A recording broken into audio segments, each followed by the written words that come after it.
आप सभी को हमारी ओर से जय श्री कृष्णा।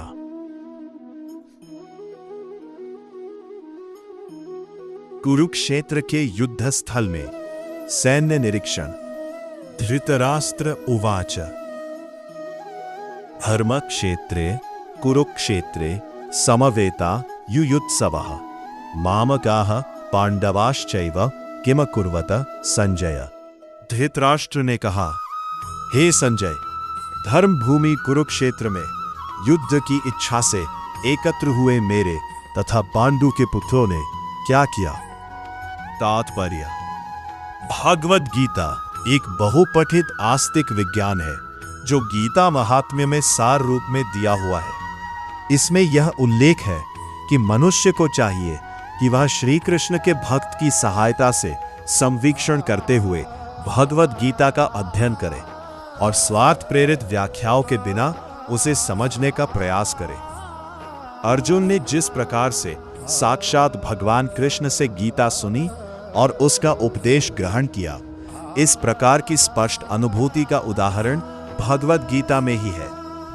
यदि उसी गुरु परंपरा से निजी स्वार्थ से प्रेरित हुए बिना किसी को भगवत गीता समझने का सौभाग्य प्राप्त हो, तो वह समस्त वैदिक ज्ञान तथा विश्व के समस्त शास्त्रों के अध्ययन को पीछे छोड़ देता है। पाठक को भगवत गीता में न केवल अन्य शास्त्रों की सारी बातें मिलेंगी, अपितु ऐसी बातें भी मिलेंगी जो अन्यत्र कहीं उपलब्ध नहीं है। यही गीता का विशिष्ट मानदंड है। स्वयं भगवान श्री कृष्ण द्वारा साक्षात उच्चरित होने के कारण यह पूर्ण आस्तिक विज्ञान है। महाभारत में वर्णित धृतराष्ट्र तथा संजय की वार्ताएं इस महान दर्शन के मूल सिद्धांत का कार्य करती है।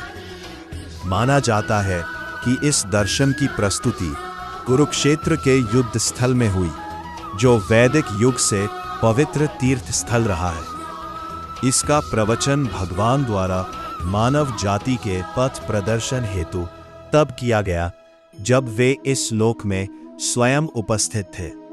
धर्म क्षेत्र शब्द सार्थक है क्योंकि कुरुक्षेत्र के युद्ध स्थल में अर्जुन के पक्ष में श्री भगवान स्वयं उपस्थित थे। कौरवों का पिता धृतराष्ट्र अपने पुत्रों की विजय की संभावना के विषय में अत्यधिक संदिग्ध था। अतः इसी संदेह के कारण उसने अपने सचिव से पूछा, उन्होंने क्या किया? यह आश्वस्त था कि उसके पुत्र तथा उसके छोटे भाई पांडु के पुत्र कुरुक्षेत्र की युद्ध भूमि में निर्णयात्मक संग्राम के लिए एकत्र हुए हैं। फिर भी उसकी जिज्ञासा सार्थक है। वह नहीं चाहता था कि भाइयों में कोई समझौता हो, अतः वह युद्ध भूमि में अपने पुत्रों की नियति, भाग्य, भावी के विषय में आश्वस्त होना चाह रहा था। चूंकि इस युद्ध को कुरुक्षेत्र में लड़ा जाना था, जिसका उल्लेख खालिया वेदों में स्वर्ग के निवासियों के लिए भी तीर्थ स्थल के रूप में हुआ है, अतः धृतराष्ट्र अत्यंत भयभीत था कि इस पवित्र स्थल का युद्ध के परिणाम पर न जाने कैसा प्रभाव पड़े। उसे भली भांति ज्ञात था कि इसका प्रभाव अर्जुन तथा पांडु के अन्य पुत्रों पर अत्यंत अनुकूल पड़ेगा, क्योंकि स्वभाव से वे सभी पुण्य आत्मा थे। संजय श्री व्यास का शिष्य था, अतः उनकी कृपा से संजय धृतराष्ट्र के कक्ष में बैठे बैठे कुरुक्षेत्र के युद्ध स्थल का दर्शन कर सकता था। इसीलिए धृतराष्ट्र ने उससे युद्ध स्थल की स्थिति के विषय में पूछा। पांडव तथा धृतराष्ट्र के पुत्र दोनों ही एक वंश से संबंधित हैं, किंतु यहाँ पर धृतराष्ट्र के वाक्य से उसके मनोभाव प्रकट होते हैं। उसने जानबूझकर अपने पुत्रों को कुरु कहा और पांडु के पुत्रों को वंश के उत्तराधिकार से विलग कर दिया।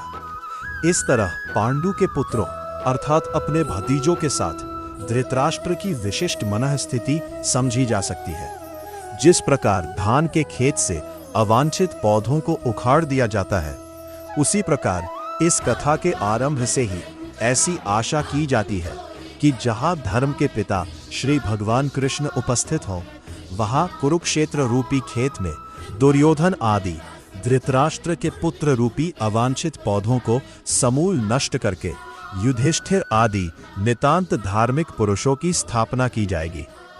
यहाँ धर्मक्षेत्रे तथा कुरुक्षेत्रे शब्दों की उनकी ऐतिहासिक तथा वैदिक महत्ता के अतिरिक्त यही सार्थकता है। जय श्री कृष्ण।